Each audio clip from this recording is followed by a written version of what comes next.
All right, ladies and gentlemen, boys and girls, almost agreement. Starting my crazy interview day today. Just got done with Marty and the Care Cuts team, and I now have Justin Biggs in, our county commissioner at large. We're going to talk baseball. We'll probably talk Board of Health. He asked if I had any gotcha skills, and I don't, other than I'm going to try to pin him down on things that are in the pipeline that maybe we're not talking about yet, but that's all I got in the gotcha department. Almost an agreement at gmail.com, Facebook, Twitter, YouTube.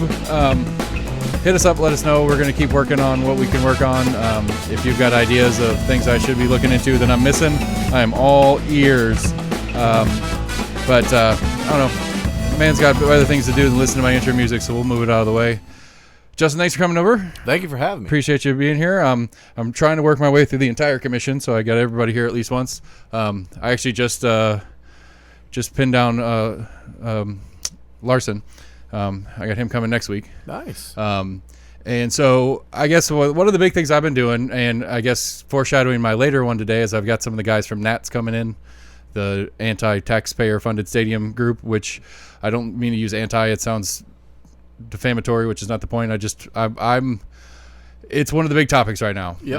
And we could start there. We could start with Board of Health, but I want to start on that one just because I just got off the Marty and Tim interview about Care Cuts, and we talked a little bit of the baseball stadium thing there. And so a little process, I guess, is where to start, because where I'm kind of lost on is, so we've done vote 1 of 2 on the Sports Authority, or is the Sports Authority officially a thing?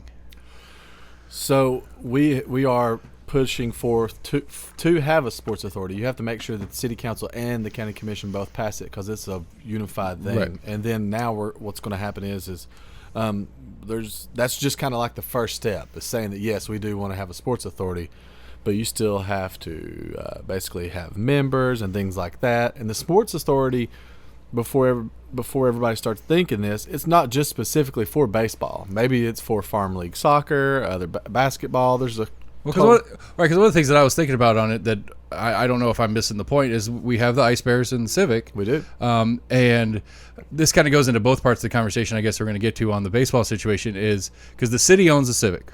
Right. And my understanding of the way that works is the Ice Bears are the primary tenant. And so everything that goes through the Civic goes through the Ice Bears. So if a concert comes through, it's through the Ice Bears. The Ice Bears handle all the logistics of security and reformatting the room to fit the whoever's coming into the event, or they have their hockey games. And so I guess to maybe jump ahead, and maybe we don't know this yet, is that the same premise we're working on as far as baseball, or we just have no idea? Okay. Don't know yet. Because again, what we talk about the Sports Authority, it's like, well, will the Sports Authority take over handling of the Civic, or is the Civic already its own thing and we're not touching that with this project? This is like so early in the game, honestly. Okay, because this is what, for me, in conversations like this, I feel like a lot of times for me as a citizen watching things happen, it seems like there's a lot of rumor, there's a lot of things, and then all of a sudden it's go. Right. And once it's go, it's like and logically, of course, that a lot of the behind the scenes and the people that are working on it are setting things up, and then when it's go time, the decision's kind of already been made, and it's like, okay, we have all the parts and pieces in place, check this box, and we're done. And like I feel like to me it's like there's so much going on, and there's so many different conversations happening that I don't know which one is leading me in a direction that right. is the reality. Because again, it when it gets to the voting time and when it gets to the final stages of it, everything's done. Mm-hmm. And so I'm trying really on this specifically one, because I have mixed feelings on it as a citizen and a taxpayer, as well as a potential user of the product once it gets put into place.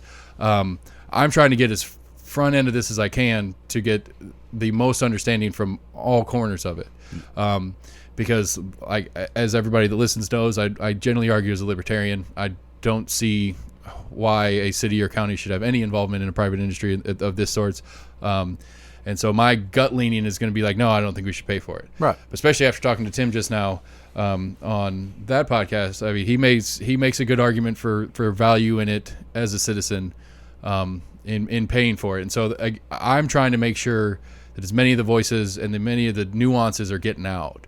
And so I guess going back to where we started is, so we're trying to establish the sports authority, and and the city and the county both have to agree on it to get it there, and then what? So, and then you have to have specific people that are going to be on the sports authority.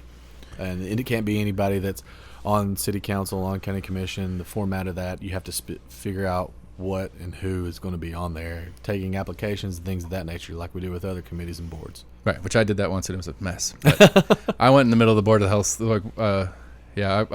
I submitted for the community Board of Health member thing and sat through that 7.5 hour meeting. And I'll talk to Larson about it when he's here. When he tried to not take that vote when I sat there for that long, I was like, "No, I'm here. You're going to vote on this." Yeah. So. And so because that's one of the things that I'm trying to figure out too is like the conversations about all these different little committees and boards and volunteer groups and stuff that are under the purview of the county, and where all these people come from, and how the kind of process is. Because again, like I'm absolutely new to this part of things. We've been about a year of doing the podcast, and in that same time frame is when I've dived full in on trying to keep up with all the things going on. And so like we have like a county library board, and those are appointed through the commission. Like how many let's put it this way. Well, I guess, do you get to submit people since you're at large, or is it just district numbered commissioners? So if I feel like you would be a good fit for the library board in the 3rd district, I could submit somebody for the 3rd district as well. I mean, but I'll be honest with you. I'm 4 here, but right. So I'll be honest. If you're a commissioner, I feel like you should do your due diligence on who you're trying to appoint to your district. And maybe I don't know that specific person, and maybe I have somebody else. But I feel like if you're a commissioner, you should listen to those people that are brought to you before county commission, and give everybody an opportunity to be heard, and then make your decision from there that you feel like it's going to be the best point to serve your district on that specific board. Gotcha. Yeah. So the following question or continuing question is like, I mean, how many boards are we talking about? Like realistic ballpark. I don't know the answer to that. And again, the libertarian in me hates that. Like that's a concern. That's a as they say, the bureaucratic nightmare of exactly of we've got people and bodies and making decisions on things, and even the people that put those people there don't know who they are or where they came from. Some of those people were put there before I was even on county commission. Right. Some of the terms haven't expired yet, and I've heard topic of there is inside the commission's website there is a page that kind of breaks some of this down. Yeah, for us, yes, but there's other committees. So our committees, we don't have. There might be anywhere from 15 to 20 committees that we have, but I'm talking about appointed committees where we appoint people for other specific things. I don't even know. I know what we have done while I've been on there, but there's other committees that I have no idea. And is this your first term this year? It is. Okay. Because I was like I said, I just dove head deep into this. We started doing this podcast, and this was not the intent. Yeah. And one of the things that me and the main show guys we talk about a lot is like local politics is important. It is. And and we complain about how the media doesn't cover it as well, and all this different kind of stuff. And it's like, well, why don't we do it? We can call ourselves media. The media skews things. Right. I can give you a quote this big, and by the time it gets there, it's about that big. Right. There's one, and not to get on a random topic, but there was one about, it was something Ted Cruz said, and the headline was like, basically read that he's not in favor of whatever it is, and you read the article, and the second to last paragraph of the article literally says the opposite of the headline. Right. And it's like, well, what am I reading here? Yeah. But that's like national stuff. But my issue more is locally. Like I don't like. I mean, how often do you get approached by the News Sentinel, WBR, any of those guys about stuff going on? Weekly. Is it an obligation of the job? Yeah. But like, is it actually an obligation, or is it just an assumed obligation? I guess an assumed obligation. Okay, because then that's what you had to deal with me because you assumed I was important. I like it.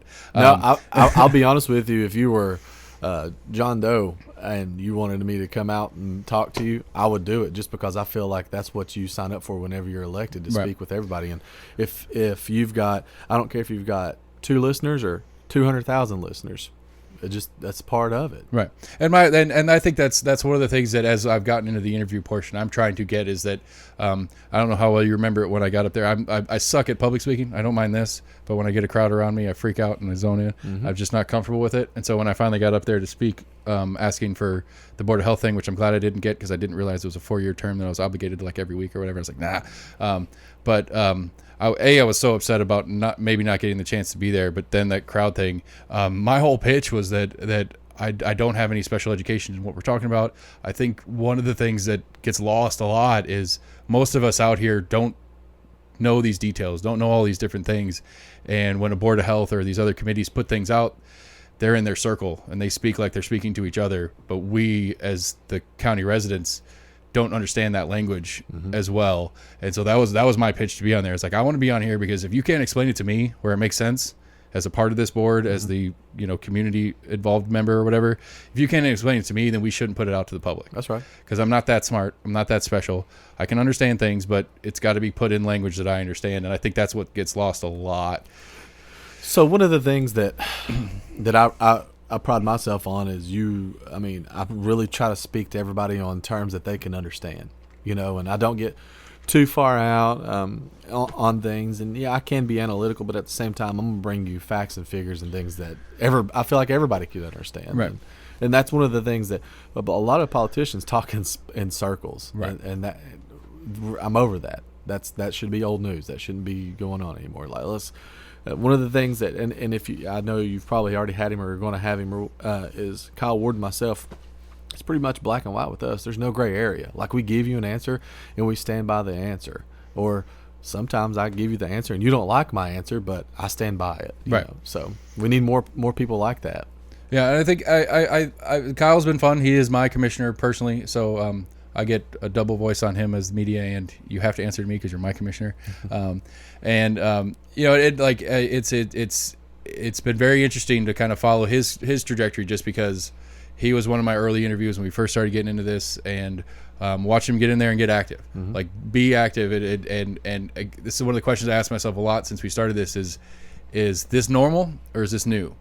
Is it normal and I just didn't pay attention, or is this new and it's just new? And so it's probably a little bit of a combination of both. I'm paying more attention now, so I'm seeing stuff that's happening.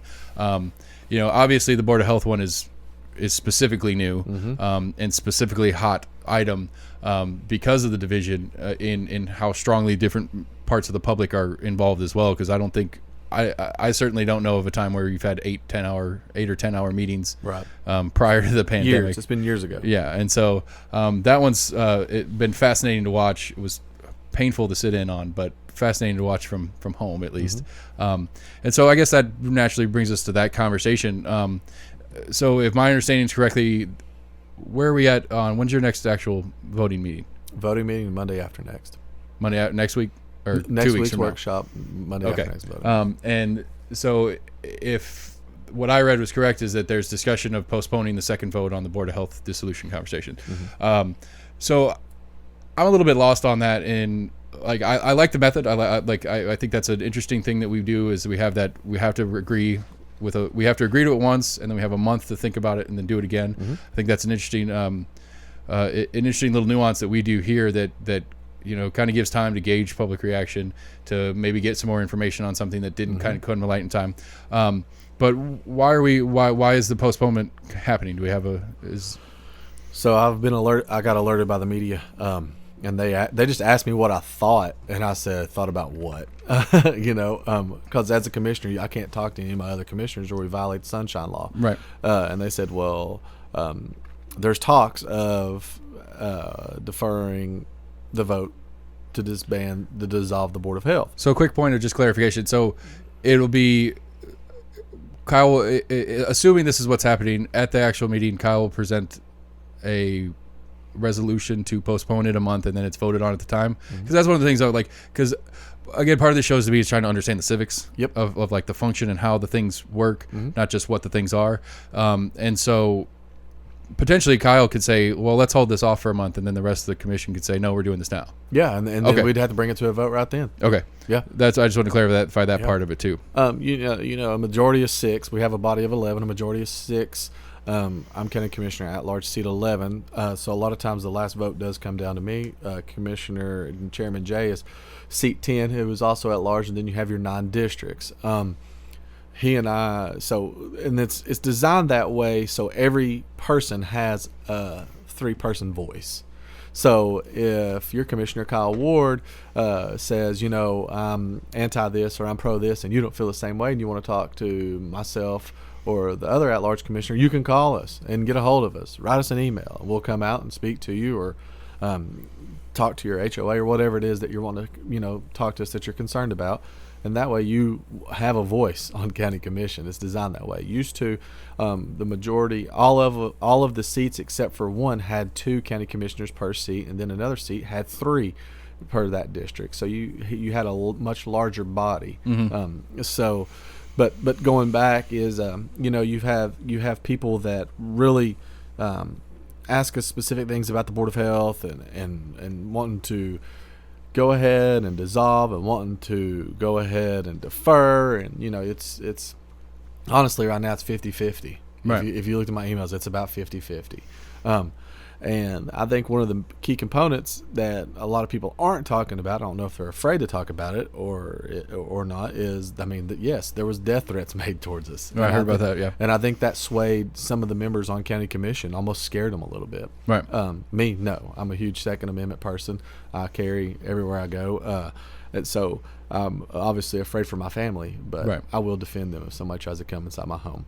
So I think that, with that being said, yeah, that shook some people up. So I think he's going to defer it because probably I would say he, in his mindset, although I'm not the original ordinance maker, I would probably say that he's correct. That's probably has rattled some cages. That's right. probably has some people hesitant to dissolve. So I would say that's why. Well, because I think one of the things for me, especially going to that one meeting and then paying attention to all the other stuff going around it, one of the things for me that I think is lost, I don't think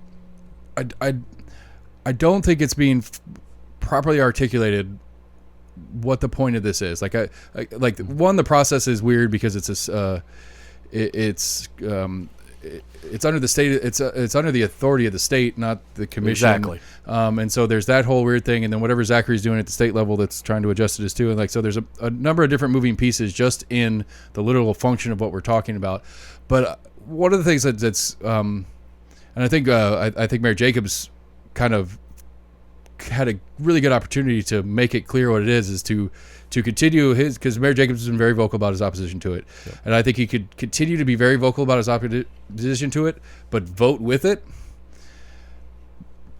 because then he's clarifying the point. His point is that this board is not elected board, not that they're doing the wrong thing. And I think that's one of the things that I think most of the public is really confused on, is I think that it's become an argument about whether the Board of Health is making the right decisions or not whether the Board of Health should have the authority to make these decisions. And I think that's one of the things that's really lost, because it took me probably 6 weeks of reading and trying to catch up and trying to understand all the parts and pieces moving to get that part across. I think Kyle put it up in that meeting in the absurdum version of, well, if the Board of Health decides that a gun is a public health issue, can they ban that? And then the law director was like, probably. Yeah. And so that's that. Yeah. And I think that is a good illustration of it. But I don't think that point has been made clear to the public. Right. What we're actually chasing. I started that off, and I wasn't expecting Kyle to go to that portion, but in other areas like New York, you've seen that. Right, you did the soda ban one. That's right. Yeah, they could ban sodas, right? And I wanted to know if they could do that here, and the law director said yes, absolutely. If they felt like sugary soft drinks were for harm to the public health and safety, they could ban them. And then Kyle said the guns, and I mean, there was literally that week thousands upon thousands of emails about it, and it's true. Just to be very clear, my major beef with this entire thing is not geared towards the Board of Health. My major beef with this entire thing is not geared towards a mask. My major beef with this entire thing is I feel like they're infringing upon our rights and through the Constitution. I feel like if you can come into our home and do this, and you're not an elected body, and you're not an elected body to say you can't have this in your home, you can't do this in your home, you can't do this, I do have a problem with that. And I don't like that. Again, I think, and I think where that is exactly where Mayor Jacobs screwed it up. I think if he even if it was voting against his conscience, he should have voted with what the board recommendation was, and then come out after the fact and says, I agree with the process, I agree with what we're trying to do here, I agree with the need for public health and safety, but this is not the way we're supposed to do this. This is supposed to be my job and our commission's job to make these rules and regulations. to be implemented. Yes. It's not right that a non-elected body is making it. And I don't know that I've ever really heard that argument clearly in the conversation. I mean, because it always gets immediately overshadowed about you're trying to kill grandma to get a haircut, Yep. or you're trying to make me wear a mask. Like it's these very two simplistic arguments, and I think it's missing the mark. It is. And it's really disappointing, because we're not arguing the same thing. That's right. It's a lot of the political arguments go that way, where we're not arguing the same thing. We're arguing two different things at the same time, and they sound like they're against each other, but they're really not what the issue is. That's and so again, it sounds to me at least like that you're still comfortable with whether it moves forward or not. You're still on board for removing the board. Mm-hmm. And here's why. In the you've been following this since September, and when things have really started heating up, really heating up, and there's been overreach, in my opinion. There's been things that I don't agree with, and in the exact same moment, what a lot of people don't realize is there's data, facts, and figures. And I've asked it. If you watch the pre-recorded county commission, I've asked multiple times, where do you get your data, and is there any way that I can see where the data that you're being provided, that you're coming to these conclusions on, that where you're implementing these mandates? Can you share that with me? I've not gotten anything about that. To be honest, the only person on the Board of Health that has reached out to me is Dr. O'Brien. And I've talked to him on the phone for a very long time, and we were trying to see what we could do to maybe have a joint meeting with County Commission and the Board of Health, so we could all just, not necessarily kumbaya, but just see where everyone's coming from. And I don't understand it. I don't understand how 1 minute we can be talking about influenza cases are down and everything's going so good because they're wearing masks, and then 45 minutes later in the exact same setting, COVID cases are up because people aren't wearing their mask. Well, which one is it? Because you can't do one without the other. You're talking out of both sides of your mouth. So there's so much stuff out there, so many moving parts, like you stated, that it's just so hard to just get down to the facts and figures and the data, and let's see, do masks work? Does this work? Is this how we're going to get back on track to opening up? You hear about other countries that had this done and now they're fine. Like I hear that the virus is mutating and forming into all that. Like, where's it at? Right. And one of the again, a procedural question, I guess, is busting the microphone. I apologize. Does the powers of the Board of Health change under the state of emergency, or is it the same period? So that's one of the questions that we asked the law director, Book. We asked them, they said, does this change anything through the state of emergency's powers? And the only thing that we come away with is the Board of Health kind of had these powers, but they never knew that they had these powers. Okay, so it's okay. Because that was one of the impressions I was getting, because my wise and wonderful wife had made a very good point to me when we were talking about it one evening, is that we've been at this for a year. Yeah. We can't call this an emergency anymore. No. This is life. It's an adjusted version of life, but this is life. So and I understand it from the state's point, but Governor Lee's, as long as he's allowed to stay under a state of emergency, he's gonna, because there's funding for it, which is another separate problem with the system, and that needs to be 100%. The way it is. But I understand from that point, but I guess it doesn't matter in the Board of Health discussion because they have the powers either way. Because I think this same conversation about dissolving the Board of Health 2 years ago, none of the heat. None. None of the heat, because again, I feel like the actual point is lost in the bluster of everybody getting excited about it. Because I do feel like there is strong need for people that are very specifically knowledgeable about a certain thing to have a voice and input to, which is the point, is to have advisory commissions and people that know more about a specific thing to help you with it. But I've always been I've been leaning on the side of the procedure side being weird, because even with the dissolution, it goes to Martha anyway. And we all assume, and that's another problem we're having. We're all assuming what people are going to do if X happens. Well, we can look back and see what she did February, March, and April of last year, and the direction that she led, and the 3-phase system, the red light system that her and Mayor Jacobs took upon themselves, where we went into phases for 30 days of specific things, and then we went into a different phase and a different phase, and then there was some confusion in there, and the previous law director moved us onto the Board of Health, and we're in the position that we're in now. Right. And so, and again, but like one of the conversations I've had with a number of people, it's like, well, if it goes back to just Martha, can Mayor Jacobs fire her? Or is it easier for him or the commissioner, whomever, to apply pressure to her as an individual instead of trying to apply pressure to the group to get what they want personally? And that's one of the arguments against it. And again, it comes down to, even to me, even if it's Buchanan as the health department director, or whatever her official title is, she is not elected to that position. She should not have the authority over me or any of my neighbors on what we're allowed to do on our day to day. She should absolutely have input and insight, and she should be very vocal, and it should be very intentional that all the different news sources and the commission and the county and everybody publicly puts out everything she is saying, so that we as the citizens can hear it, and then your reaction to what she's telling you is the best thing is going to factor into next time I vote. If I think it's like, well, they're ignoring her for whatever reason, that's a problem, then I voice that either directly to you as a constituent or by voting for or against you on the other side. And I think that's one of those things I just don't get. Like, I can't figure out why. I don't think I'm special. I can't figure out why that isn't the conversation we're having. We're so lost in the you're trying to kill somebody thing. I already said this once, and I apologize, but we're so lost in that part of it. So I don't know. Let's move off forward to health. I mean, I'm curious to see if Kyle decides to keep it on to backburner it for another month, or at least to present it to be backburnered for another month, and we'll re-up that conversation when we know that answer. So let's talk baseball. Okay. I've so far I've been very against tax funding for it. Mm-hmm. But I try to, especially for the show's sake, but really for me personally, I try to be open to the arguments. Mm-hmm. I want to hear it and see it, and if it makes sense, I will take it into consideration and add it to the pile of knowledge into my voice and what I feel like is the right move. And I accidentally trumped myself on where I kind of softened my position. I was talking to one of my co-hosts on one of the shows one night, and I was like, I did the math. I ran the math out, and it was like $20-$30 a year or something like that on the figures that we have, which are all guesstimated figures. We don't know that they're going to be yet. And I was like, for $20-$30 a year, would you pay to have a baseball stadium? And he's like, well, I don't like baseball.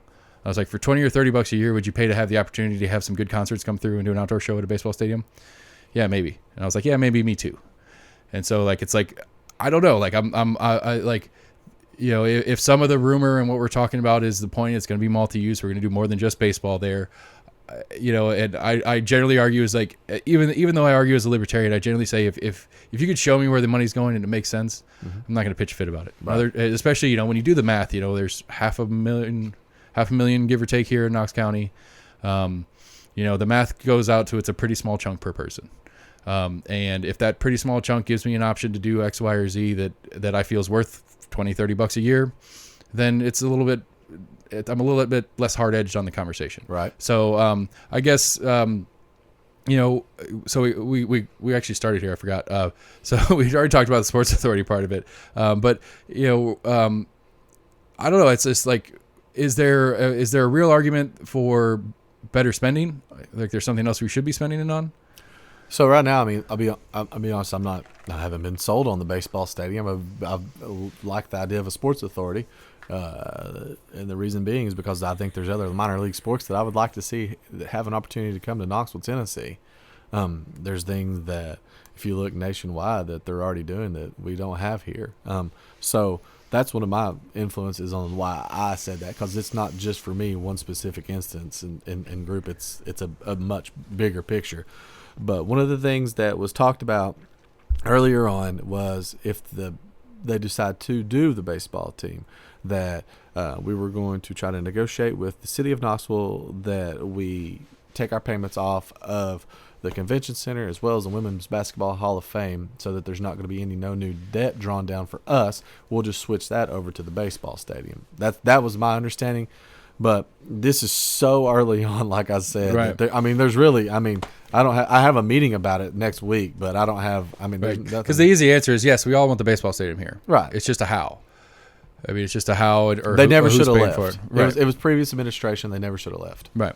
And so I don't know. It's I don't know. Like I could see like the plans they've drawn and the location they've had. Like like everything about it's like yes, Yeah. except the who's paying for it part. And that one's the one that's up in the air for conversation, because there's a lot of stuff out there, and just like any of the media stuff we were talking about earlier, if you're Googling through it, you're going to find reports and studies and articles that are written that are this baseball stadium went in and it turned this city around. Yeah, Eric Wider sent those to me. And then you have other ones that are this baseball stadium or this sports thing went in this place, and 5 years later the team went bankrupt, and the city or county, whatever the municipality was, is left holding the bag, and they were out any positive tax gains or anything else like that. And so I don't know. I guess if it's too early to talk about, it's too early to talk about. So then I guess my hinted at gotcha. What else? What is more pressing? That's more short term. That's going on right now that maybe is not getting any airtime locally. I mean, to me, one of the biggest things that the citizens are missing out on in Knox County, and the media and everybody else is we're trying to do 3 schools right now. We're building 3 schools right now. We have an $83 million project in the Shad Road extension. That's been in the pipeline for 22 years, and it's coming to fruition right now. Like right now, the year 2022, we're going to be already phased all the way down almost to Level Road, and we're going to be extending it all the way to Callahan. Callahan all the way to Level Road is going to have a 4-lane extension to it. That's going to take our local people off of the freeway traffic, because right now there's about 6.7 million people that come through Knoxville, Tennessee, because we're an intersector from Atlanta to Nashville to Kentucky and things like that. And it's going to take our local people off the freeway and put us on this way that used to be called the Orange Route. It's not following that exact same route that was back in the late 90s, but it's something that we've been wanting to do for 2 decades. Right. And we're finally doing it. I'm excited about it. I'm excited about us building a new Adrian Burnett Elementary School. When I campaigned, that's one of the things I campaigned on. Campaigned on a new Lonsdale Elementary School. That's one of the things I campaigned on, and it's happening. I campaigned on making sure that we can get in there and pave specific roads and patch specific roads, and that's coming to happen. There's new trucks that are being bought through the county that is making us clean out our ditches a lot quicker, and that's pumping things out that are really like just groundbreaking technology that's helping us on so many different levels. And because of the Board of Health and because of baseball, you don't hear about any of it. And it's sad. Yeah. We're making great strides in the right direction. Right. Well, because like I said, I was talking to Tim Hill earlier with Marty, and a little bit after the show, we were chatting about some different stuff. And I mean, he was saying like, we as a state, we as a county, and we as a city, talking about, you see your money get spent well. Yeah. He's like, it's as good as it gets here, and you may not notice. We need to be better at noticing it, because if that's one of those things that we're missing out on. So. Like, I'm busting my butt working as hard as I possibly can to make sure that we're doing everything, because I'm on some pretty important boards to make sure we're pulling in new businesses, that we're recruiting the way that we should be, that specific corridors are following the specific guidelines that they are, and we're doing amazing at it. We're getting world recognition right now, and people coming here, not just because we're close to the world's fastest computer in Oak Ridge, but because our economy is great and the way our tax system's set up. But at the exact same moment, we're offering jobs now, not just like your minimum wage jobs, your starter jobs. We're offering some big money jobs. We're finally taking the opportunity to take advantage of our college graduates from the University of Tennessee, South College, Pellissippi, and they're not having to go to Nashville, Atlanta, Florida, New York to find these nice high-paying jobs. They can actually find them right here. Right. And I mean, there's stuff that we have invented. Like, one of the things that I think is absolutely amazing, there's a place called Local Motors here in Knoxville, Tennessee, and they build things out of a carbon fiber 3D printing machine that you could never imagine. Some of the cars that are in the movie, The Fast and the Furious, you can go down there right now, and they made them for them. They're sitting in their showroom floor.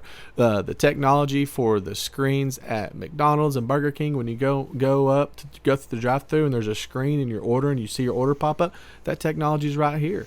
I mean, the technology for your in-car dash whenever you're going down the road using Apple CarPlay and Samsung Google Play, that's on your screen in your car, that technology is right here. There's so many great things that we're doing, and people you really just don't hear about it. Yeah, and I'm guilty of that. I've had the conversation a number of times about how it's like, it's our top 2 by volume employers are the university and the municipality, are our top 2 employers in the county.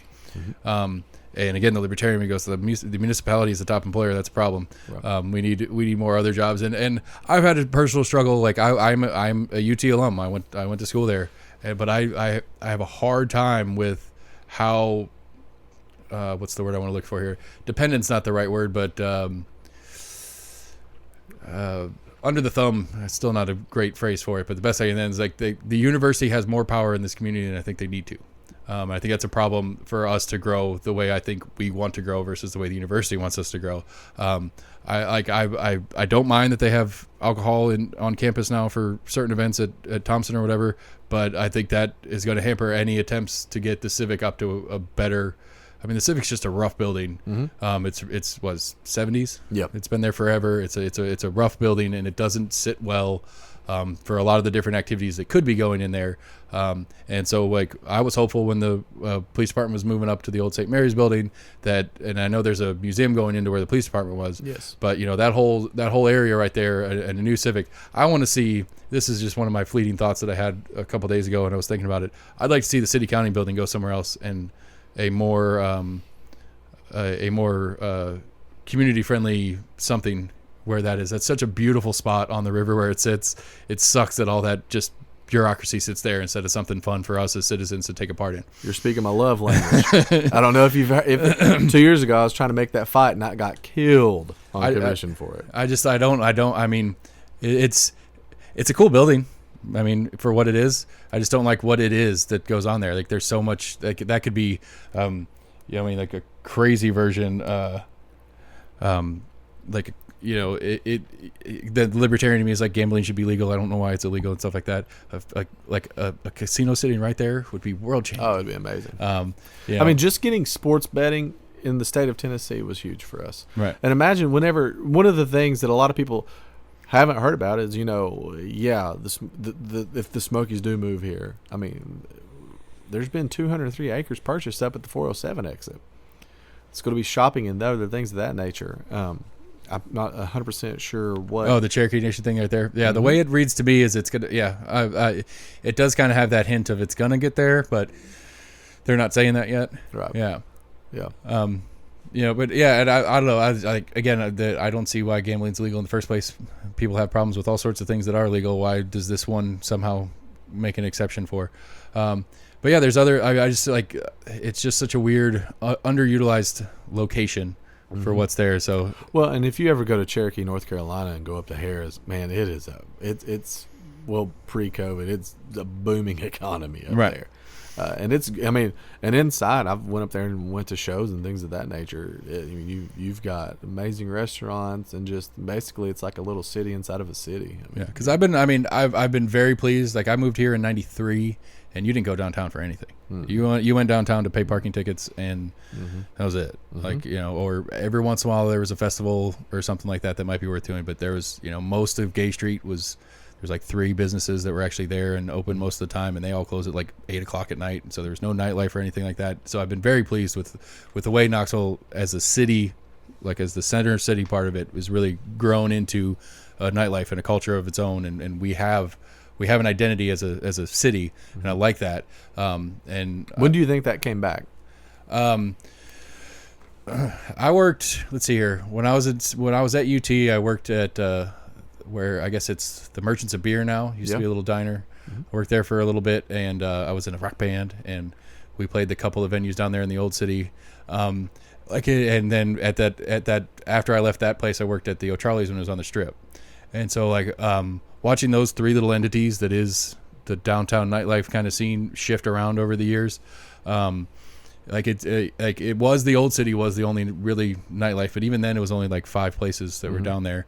And downtown had nothing, and then campus was truly a campus atmosphere back then. It wasn't like, you and I wouldn't go down and party on campus. No. We would go party in the old city. And again, the university doing what it does, and they've really flexed hard on turning that off on the Strip.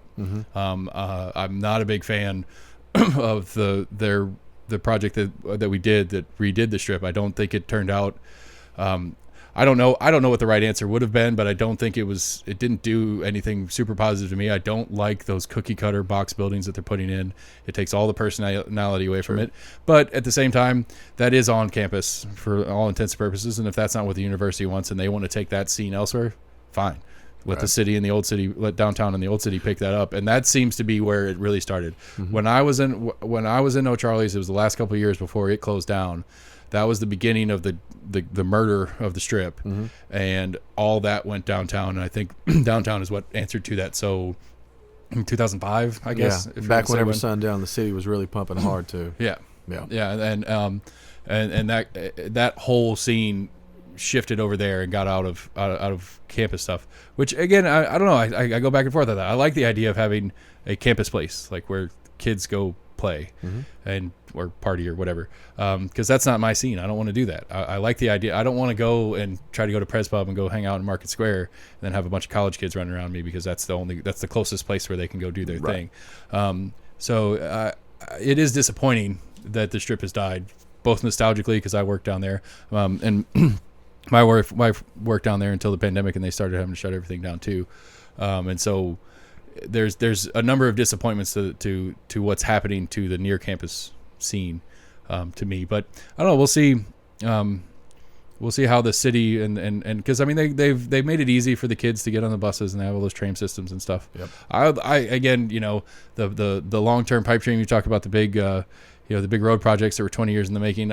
I don't see why we're not having a real conversation about Metro. That's one of the things that's been a sticking point for me. And then some sort of light rail. I think it just makes sense to me that for me where I am and you're here, if I could catch a bus over here at the intersection and get to the mall, and hop on a train from the mall and go downtown, I could party up, have a good old time, and I don't have to drive from downtown back out here. There's a light rail conversation going on. It's very limited right now, but they are talking about light rail from the airport to downtown. That's being talked about. But TDOT right now, they're redoing Alcoa Highway, and it's totally huge transformation. Yeah, I drive that twice a week. Yeah. It sucks. Yeah.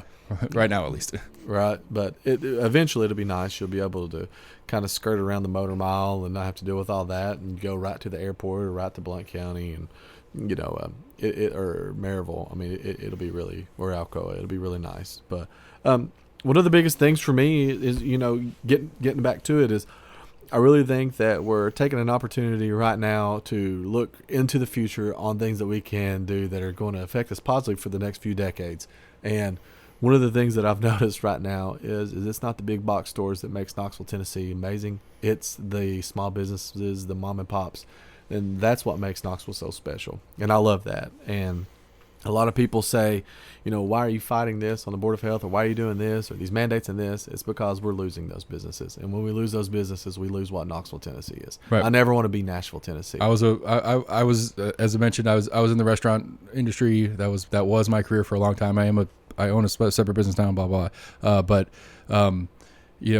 watching friends that are still in the industry struggle through this debacle, where, like you said, and I remember I was watching one of the Board of Health meetings, and Burleson was on, kind of advocating for the restaurant side of things, and talk about identity, all his restaurants and the identity that he's put in Knoxville with his restaurants, and which are fantastic.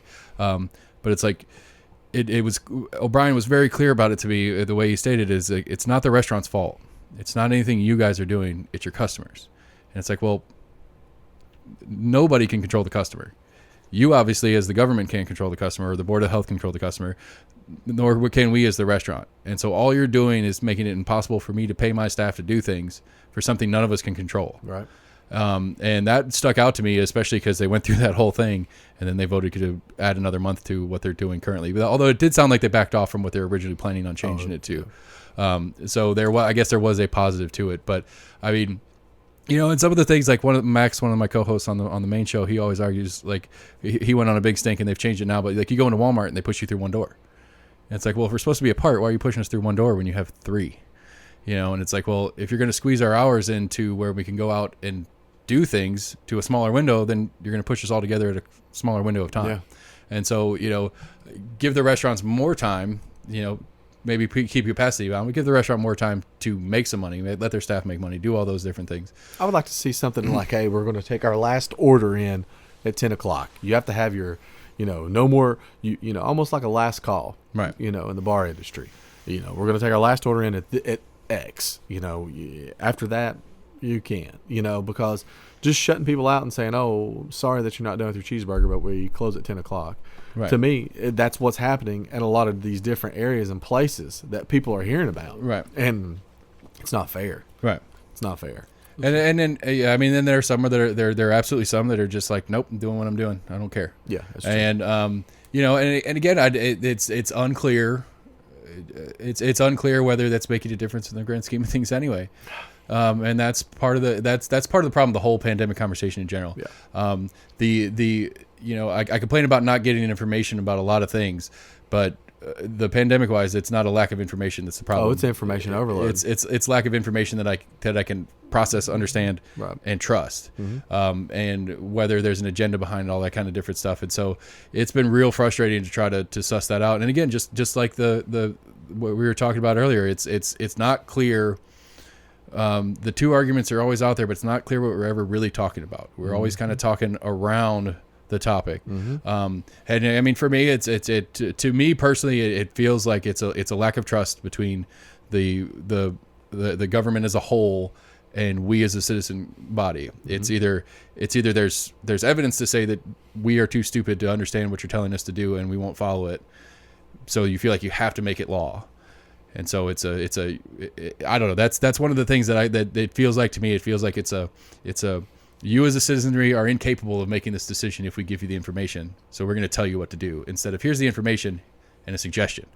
And I think I think that goes across the board on all levels of government and citizenry. I think we lack a trust for each other.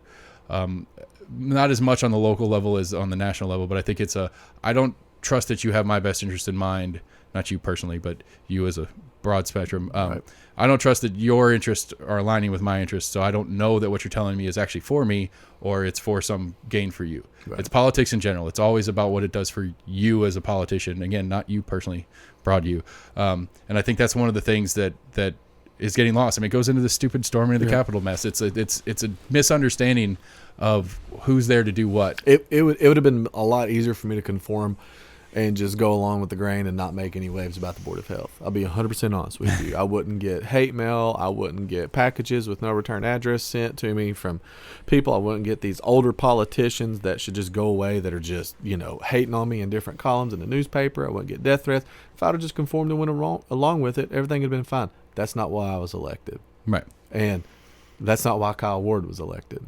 That's why you hear people praise us, and then 5 minutes later, another group hate us. You know, and I won't lie to you. There's specific party lines that feel different ways, and that's being shown through this. And I think one of the things that a lot of people don't realize is I'm not doing this for a D or an R. I'm doing this because the constituents that I speak with and the information that I've been given leads me into this direction. Right. And I think that is one of those things. I not to get super international stuff or anything, but I think that is one of the confusions over Trump to most people. I think one of the confusions over Trump is that not that he's doing anything right. That doesn't even matter. It's just that it's that this party attachment to him that doesn't even really logically exist. That I think Trump got elected because we are tired of politicians. That's right. That we, the citizenry, watch that's why Glenn Jacobs got elected. Right. They watch a Clinton and a Bush and another Clinton and another Bush, and they watch this thing over and over again, and they look around and they see the life they're living in and the cards they're dealt through their personal as well as what they're having to do to interact in their community, and they basically see the same person, maybe in a different body. The R is just another R that's like the last R. The D is just another D like the last D. And I think we're tired of it. And I think that's what Trump showed to me. And I think, again, that's one of those things that people are missing that part of the conversation. They're too busy. All these crazy Trumpers that are out there, and then all these crazy left-wing people that are out there. But most of us here in the middle are just tired of this same two-party mess. And we want new versions of it or new parties to get involved. At least that's my stance on it. You see that on County Commission. Right now, County Commission has more people under the age of 50 than I think it ever has in its existence. Right. And That's one of the things I talked to Kyle about. I was like, you're not old enough to do this, right? All right. I mean, so just me winning wasn't ever supposed to happen. Right. The cards were not on my side. I was mid-30s. I had $30,000 to run on. My opposition ran previously, had $160,000 that he spent against me, had name recognition, had this and that and this and that. A man named Glenn Jacobs was running for mayor against two well-established people. Probably wasn't supposed to win that election. Kyle Ward was running against somebody that was established in the 4th District and had money. But here we all three are. Right. Right, and I think that's one of the things that I'm curious to see how the establishment, for lack of a better word, responds to it. Because I think that's it depends on the age range, honestly. Right. Some people will love it and see the work that we're getting done and be very thankful, and then others in that specific party they're not happy with us. Right. So. Right, and because I think I've had Matt Shears, the county Democratic chair, on, and we've talked a number of times, and he likes to throw all the different stats that the number of seats they picked up and the number of percentage points they picked up on this election and that election, and I think I'm more on the page that you are than like what he's putting out as a win for him, and I think what the reality is it's a win for the same old is not going to go. Yeah, we as a populace are not going to continue to vote the way we used to, because the way we used to is not working the way we want it to.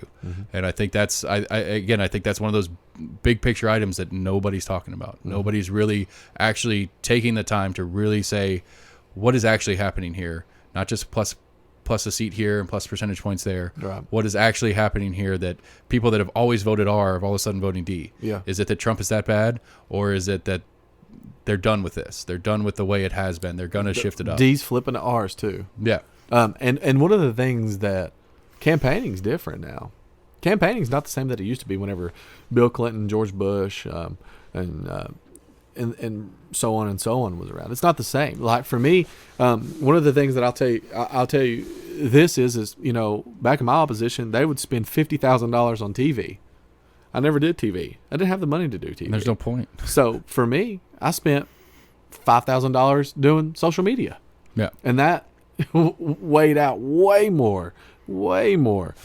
If you go back to the 2017-18 elections, when social media got involved. Social media started getting involved with politics back in 2016 whenever Trump very first got into office or was running for office. That's when you really started seeing social media ground game, basically. And then you come around and you've got a mailer that costs anywhere from $12,000 to $20,000 to go countywide.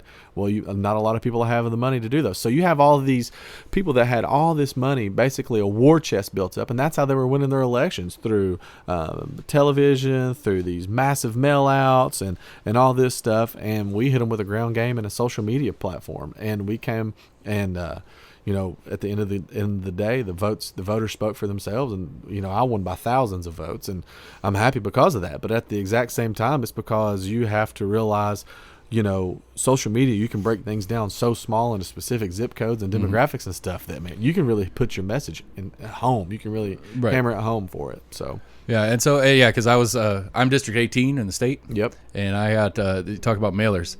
I just finally threw them all away, but it was crazy how much that, because and that was what was super interesting to me, and especially talking to, again, Matt Shears and then Randy Pace, the Republican chair here, about it's basically that is a tell on whether that race is a real race or not. Yeah. If especially if it's not the individual candidate spending the money, if PACs and the party as a whole are spending money on a race, that's because they feel like it's an actual race. Right. Because I'm also 6th in Senate seat in the state, and I had Massey on here and I had Jane George on here, and there was nothing as far as any of the standard media push for that campaign, because as it turned out, the Democratic Party here in Knox County in the state didn't feel like Jane George really had a chance.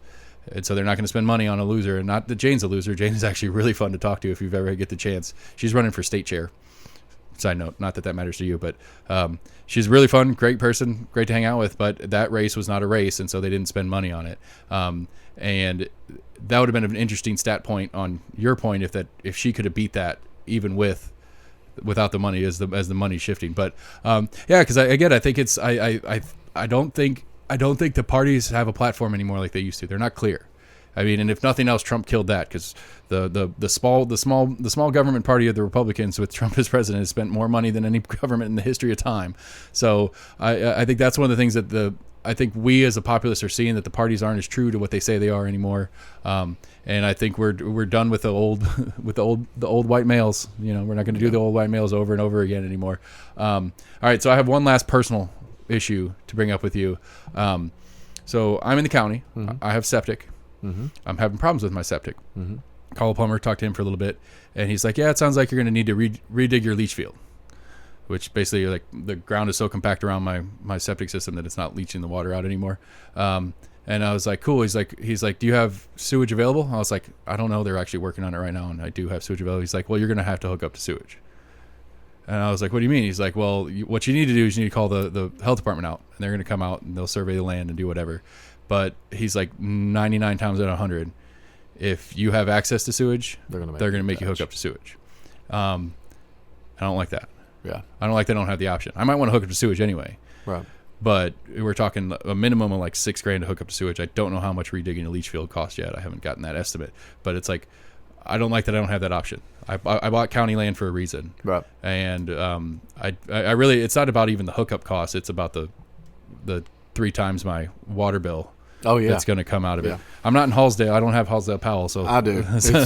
Yeah. My home store is up there, and like we have a bathroom for hand washing and using the bathroom, and that's all. Like, we get water from them. That's all we get, and it's like $90 a month. Oh, God. And we don't do anything. I mean, we have a good bit of traffic and comes through, but like one in 50 customers use the bathroom. My staff uses the bathroom a few times a day or whatever. You know, I mean, I'd say our toilet flushes 10 times a day tops. We have a $100 water bill. And that's been a crazy, I don't understand that. That's one of those things, again, the libertarian in me is like, I like the idea that we don't have just KUB, right. But it's not an option. It's not that it's an option that I could get KUB or Hallsdale. I was actually talking to KUB about my issue, and they're like, is there anything else? I was like, can you take water over for my business over here? He's like, no, that's Hallsdale. You got to go through them. It's like, well, it's not an option. You're not a private company if I don't have an option. You're a publicly sanctioned monopoly. Yeah.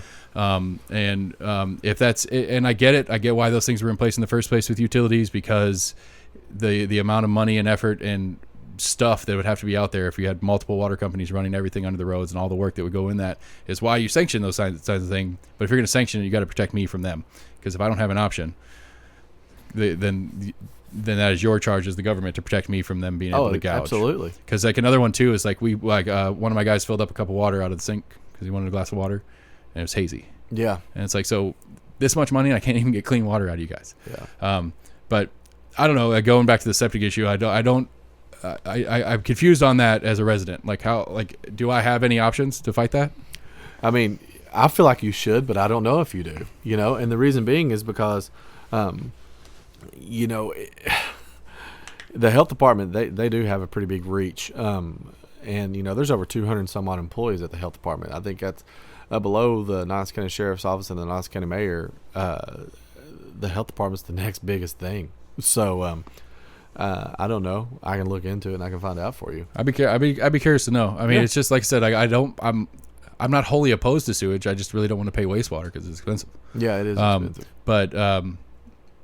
But again, the fact that it's not an option is what bothers me. How much does it cost for you to do your leach field and everything? I haven't had that estimate yet. Yeah, I've just I called the plumber and I explained the problem. He's like, yeah, that's what it is. But I haven't had an estimate on that part because the plumber's like, yeah, that's not something that my company does. He referred me to somebody, but I haven't called them yet. So I'm still doing my research phase. But essentially what happens is when it rains, I can't do laundry. Right. Because there's nowhere for the laundry water to go. Yeah. So it sucks. Is there? I feel like we should always be able to have an option. Right. Right. And that again, like I said, that's the problem. Like I had a big fight with Rural Metro a few years ago too. That's a whole separate one. That my prior commissioner got an earful about. Kyle didn't get the job, hadn't had the job yet, and so Nystrom, I wore him out, and it wasn't his fault. I was like, dude, I'm sorry. I'm not mad at you, but this is ridiculous. Because they entrapped me. They tried to entrap me, and I flexed as hard as I could to not have to pay them. Because I'm in the county, I'm allowed to burn. Yeah. I'm not paying a subscription to your service for an option that I have as a resident, and it was a big old fight. Really? Yeah. Man. So they try to come out and get you on a burn permit or something? Have my permit and everything. Really? Yep. Doesn't matter. And I get it. Again, it's a gray area thing. It's like, they are contracted by the county to take those 911 calls. So one of my neighbors called because they saw a bunch of smoke or whatever. No fault of the neighbors. Maybe it's a neighbor that doesn't like me. I don't know. They won't tell me who it is, and they're obligated to not, actually, as far as I understand it. And I respect that. But it's like, I get it. It makes sense. Somebody sees smoke and they don't think it should be there. They should call 911 and be like, hey, there's a fire somewhere and there's a lot of smoke coming up. I get that part of it, but a $1,500 bill because I have a burn permit and I'm burning brush in my backyard because I'm not a member of your private company, air quotes, that doesn't fly with me. Wow, that's crazy. Yeah, it was nuts. I mean, and it was, and I mean, the worst of it is essentially I haven't really burned since. I get my permit every once in a while. I've got a fire ring that I burn in if I'm burning stuff, but I haven't burned since because basically Rural Metro said if we come out again, we're not going to excuse this. There's no way. And I was like, I don't understand how you have the right to do that, but okay. And so I haven't really burned since because of it. That's crazy. Yeah. And again, like I said, I understand the gray area. I get it. They're a private company. They those trucks aren't free. They cost money. And so driving them around and taking them off a call that may have need or something like that, it needs to have some sort of system in place. But I cannot stomach the idea that I don't have a choice. Not whenever you've basically followed all your specific guidelines that you've been told that are put in place so things like that don't happen. I don't feel like that's very fair. Yeah. Yeah. And then they came in here, they came in the yard with firemen speak, and they're like, that green line needs to be closer. It's like, what? Oh, the green hose? It's a hose. Yes, sir. I can move the hose a little closer to the fire in case something happens. I just thought it was a funny thing to say. It's like, green line. What? I have a green hose. Okay, I get it. And I've put it together. So I don't know, like, what else you got? Anything else that you wanna get out there and share? And maybe I can figure out how to argue with you about it. I mean, so we already talked about some of the stuff that I feel like is important. I do feel like that Knox County can do a better job at a lot of things. One of the things that I would like to shine some light on is whenever we had a concert at Neyland Stadium back in 2019 by a guy named Garth Brooks came to town. We did exceptional in sales tax revenue and things of that nature. Our occupancy of our hotels, our restaurants, we did absolutely amazing. We had like a $600,000 month that exceeded what we were normally budgeting for. And then, we had some great concerts lined up for last year. We had Cher, we had Elton John, we had ZZ Top and stuff like that because of COVID couldn't happen. So a lot of people are saying, oh, well, that whole the whole alcohol in Thompson Bowling and Neyland Stadium, that was just a grab, but it wasn't. I mean, it was to be able to attract these better, larger, bigger acts, and you can see, like, literally right after it passed, they booked a ton of clientele to come here now that normally wouldn't have. They would have went from Nashville. Yeah, well, we had 3 in 50 years. Yeah. Yeah. I mean, something, stuff that, so there is light at the end of the tunnel. We are working towards making Knox County, Knoxville, the destination and not just a place you drive through. Not just a place that, you go to Gatlinburg or Pigeon Forge to take advantage of some great scenery and things of that nature. Maybe you can stay here and travel there and then come back here and enjoy our amazing restaurants and things of that nature. So I'm looking forward to that. When you spoke on it, you hit on it. It was earlier. You talked about the Science Museum coming to where the safety building is located by the Civic Coliseum. You're going to have that. You're going to have the Women's Basketball Hall of Fame. You've got James Watt Fort right there. I mean, you've got some amazing stuff. The Blunt Mansion, and we have people that are going to be able to walk, scooter, bike around to these areas. You got IMS, so we just got to get rid of the City County building and put it something cooler there, right? And then we have the best downtown ever. Well, and and I've said this, and I'll say it again. It'll probably lay me in hot water, but we're not taking advantage of our waterway that is the Tennessee River. You've got amazing opportunity. You have Calhoun's down there, and I appreciate Mike Chase for having that, but there's other restaurants that could be on that waterway for boating and things of that nature. Now that Boomsday is gone, I feel like let's go ahead and take advantage of that and put in some. And I think that will help either side of the river You know, even if it's mostly on the north side of the river, even more stuff there will help both sides of the river getting that stuff going. And again, that's one of my complaints about UT is that whoever developed those apartment complexes over there are developing them for students, and I hate that. That needs to be small. That needs to be young professionals and very beginning families. Yep. Where you have the kids there, but you move out as soon as the kids are getting a little bit bigger. That's who needs to live down there on the south side of the river, not more students. Well, and then one of the things that a lot of people aren't even looking at is General Shell and Brick's not there anymore. I don't know specifically what type of barges that the Forks of the River is using, but the barge traffic's not going to be there as much as it used to be. So you're not going to have to be finding the barges on these waterways. So we should be able to take. Is Holston going to leave ever, or are they, because they moved their so their headquarters is now over off of Baxter Avenue, but Yeah. I'm not sure if Bill Baxter's ready to sell that piece of property or not.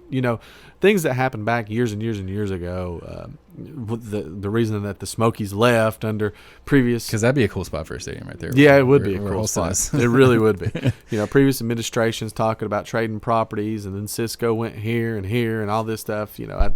I don't know all those details. I was Right. probably in my teens then, but so. Yeah, so cool, exciting stuff happening. All right, so my last bit on a personal note is, what do we do as a county to reduce the federal and state impact on our lives? I mean, I'll be 100% honest with you. I think we need to get more people involved. The average voter is between the ages of 50 and 75, and people our age. Right? They know. I think they suck. Vote better. I've already said that. Yeah, and so the moment you start getting people more involved locally, they're going to have a larger impact on the state and federal level. Because right now I have friends that probably still think that specific people are their state representatives, and we've had a major turnover up there in Nashville over the past 6 to 8 months, and they probably think that Tim Burch is probably still the mayor. You know what I mean? Right. There's people out there that I deal with. I deal with everything from speed bumps in the neighborhoods to fireworks and things like that. People calling to complain, and they said, I'll call Sheriff J.J. Jones. And I'm like, well, he hasn't been your sheriff. Good luck. He hasn't been your sheriff for 3 years. But, it's they're just not plugged in. Oh, what do you think about the new cruiser decals? Oh, man. I told you I wouldn't do a getcha, but I gotcha. Yeah. So, we just gave our officers a pay increase. Last year, gave them a bonus, and I would like to see the opportunity to take care of the ones that keep us safe in our homes. Mm-hmm. Whenever you've got people leaving that department, you've got people that are really struggling because they can't make their ends meet, because they can't work their extra jobs and things of that nature. I would like to have taken into consideration, instead of re-stickering or rebranding, let's put that money towards our officers or whatever we can. Well, I said, at least the article read that it's just going to be as they phase them out. They're not just going to peel and restick. I don't know. That's what the article said, at least, is that it's not going to cost anymore. It's just whenever they add a new car to the fleet, the new cars will have them, and then as they phase the old ones out, the old decal will go away. So we're going to have multiple decals for a while. The one I hate too? I hate the ghost cars. Yeah, I where you hate can't those. see who's what and what's what. That's bullshit, and it's terrible. Anyway, going back to the original decal part. I don't think that it's safe in my eyes. I think everybody right now knows the City of Knoxville Police Department car. Everybody knows a Knox County Sheriff's car. When you start switching out decals and things of that nature, people's not going to know. And you have got a lot of these women that work second and third shift jobs that, heck, I wouldn't want, if I was a female, to pull over for a car that I thought could be suspected of somebody that...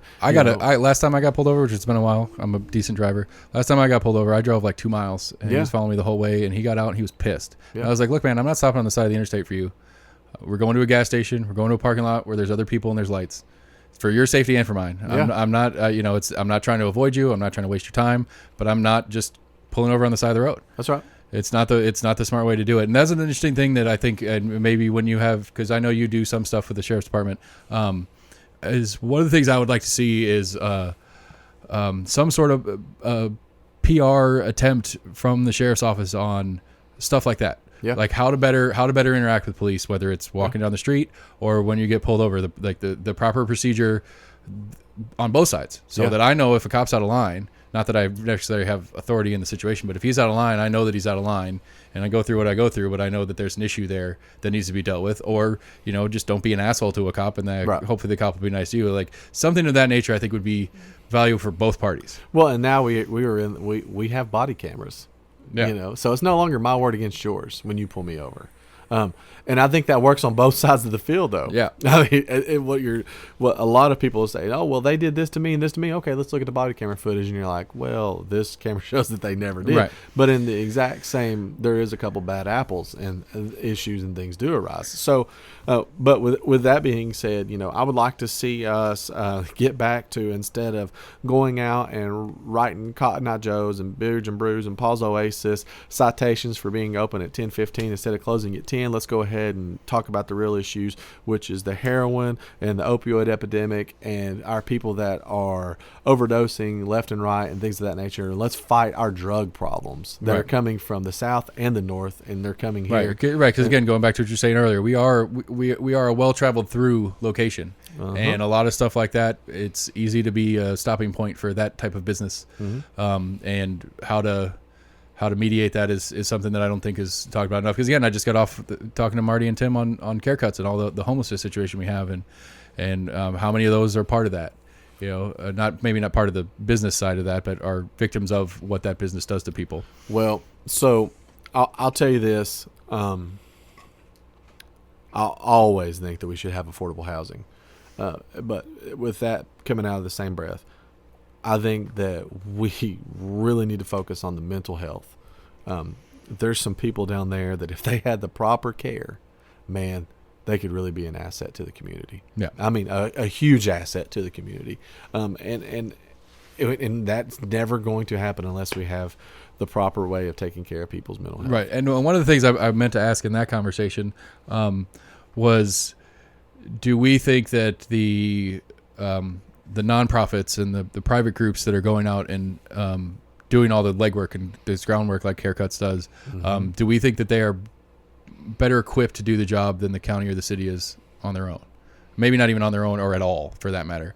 Like, is this something that we should use the city and county to push people into these private nonprofit systems that are better equipped and better capable of better results, or is this something that a city or county should have more control over? How would we judge that, though? Which nonprofit's better and which one's not? Because right now there's well over 1,000 nonprofits. Because that was one of the things I talked about too. Is like it seems to me, because I talk to people all the time and hear all these different nonprofits and different groups that are doing stuff. It's like it almost seems to me that it's a management issue. Yeah, it's how to get the right people in the right places to get the right results. It's not a lack of resource; it's a lack of direction for the resource. Which may be a thing. I don't know. I don't know if maybe that's something that we could look into, and not that I like any more boards or groups, is maybe it's a group to help manage all of these nonprofits and charity groups. You know what's great about that? But 2 months ago, we just voted on about adding a advisory committee. Kyle Ward brought it up, and that would be one of the things that we could actually talk about, having the advisory committee look into. And I mean, and a lot of people, poo-pooed on the idea. They were like, "No, that's horrible. You're wanting to take over the Board of Health." But this advisory committee is actually for multiple things, from an economic standpoint to a huge blanket for other things. That's one of the things that the advisory committee. Yeah, I looked into. I actually pulled the application for it. Are there? I don't remember if they're done taking applications for it or not. I don't think so. I don't think they're done. I looked at it, and it's like the problem for me on it. I was looking at it. It's like I'd be on board to getting part of that. Mm-hmm. I don't fall under any of the parameters of people requested. Oh, really? I mean, I guess I kind of do, because I do own my own business, and I could argue that I'm a business leader, but I don't feel like that's accurate to me.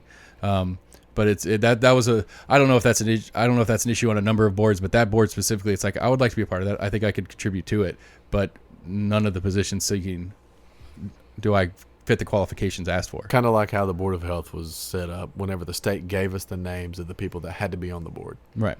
And so it's like I don't know. And at the same time, I don't know who all would want to jump in on this, and if it was just a blanket, we need 10 people, whether you'd get 10 people that were worth having or not, if it was just completely open. I don't know, but that kind of rubbed me the wrong way. It's like, because I'd like to be a part of this. I think there's value in it, because I think especially with my restaurant background, I could see where I could contribute as far as what what it's like to be in a restaurant through some of the decisions that are made, right? And how to help impact. There's probably plenty better, but a Burleson or something like that has way more knowledge than I do. But whether he has the time or not is neither here nor there. So, well, whenever you look at it and you see how people can impact our local economy through small businesses, look at Randy Burleson, Mike Chase, Mike Connor. Those three restaurateurs combined probably have well over 1,000 people employed. Well over 1,000 people each. Yeah, I mean, and so if you want to talk about an impact, look at those guys and look at how this whole thing's impacted them. Yeah. And instead of my suggestion was. I originally made the motion of the resolution to place Randy Burleson on the Board of Health as a citizen representative because I thought like it would be a great idea to have a restaurateur that had such a huge footprint in Knox County to be on there. Right, because he can literally say, I will have to fire 50 people if you do that. Yes, because he owns Sunspot and Fieldhouse Social and all that stuff downtown.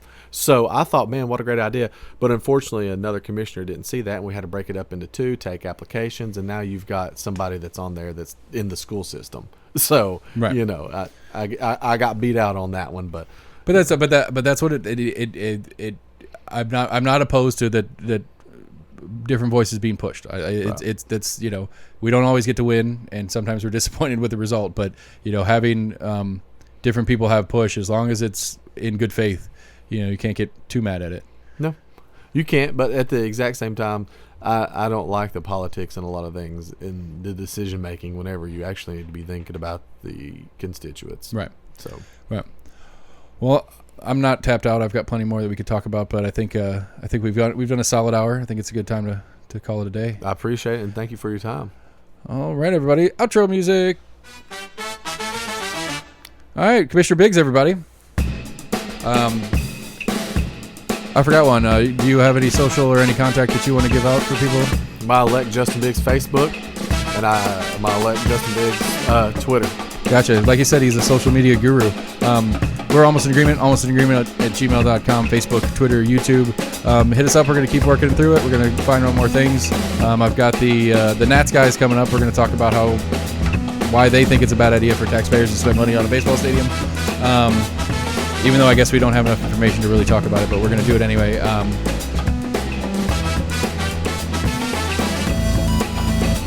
That's it. That's all I got. Outro music. Thanks, everybody. We'll be back.